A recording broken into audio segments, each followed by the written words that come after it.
Playing and recording drums using the push pads is a fun and spontaneous way of creating rhythms. Let's take a look at how you can do this on Push. I've loaded a drum rack into a MIDI track and I'd like to play some drums. If a drum rack has more than 16 sounds, you can use the octave buttons to access the other sounds on the pads, or you can slide your finger across the touch strip. So I'm going to record a simple drum loop. Before I do this, I'm going to turn on the metronome and set the metronome level by pressing and holding the shift button and turning the master encoder. I also want to record with fixed length activated. If I hold the fixed length button, I can see the fixed length parameters, which are set to 2 bars at the moment. The fixed length button allows me to determine the actual length of the loop I wish to record beforehand, which is useful when you don't want to toggle the record button while drumming in your idea. To activate the fixed length, I simply press the fixed length button and it flashes, indicating that it's activated. Now I can immediately record a 2-bar loop.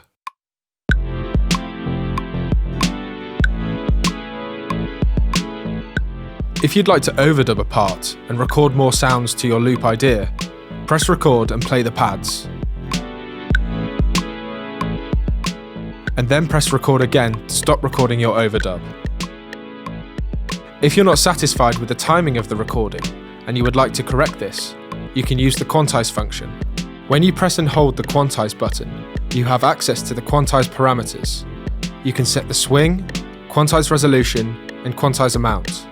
You can also set record quantization, which automatically quantizes the notes when you are recording. Once I've set the values for quantization, I can press the quantize button to quantize all the notes. You can press the duplicate button to make a copy of your idea as a new clip.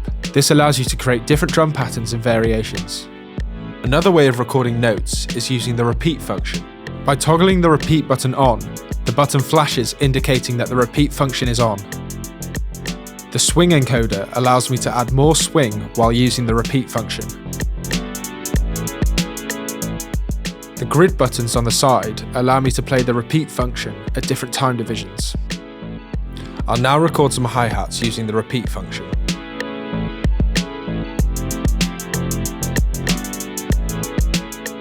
The accent function allows you to play pads with a fixed high velocity.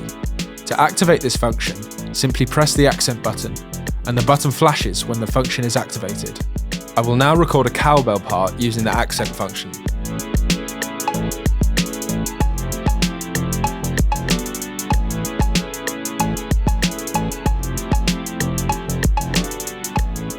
You can delete an individual part by holding the delete button, then pressing the pad of the corresponding part you want to delete. If you want to play drum sounds with various fixed velocities, you can use the 16 velocities mode. To access this, press the layout button once. The loop selector section switches to allow you to play the pads with 16 velocities from quiet to loud. I'm now going to re-record the cowbell using the 16 velocities.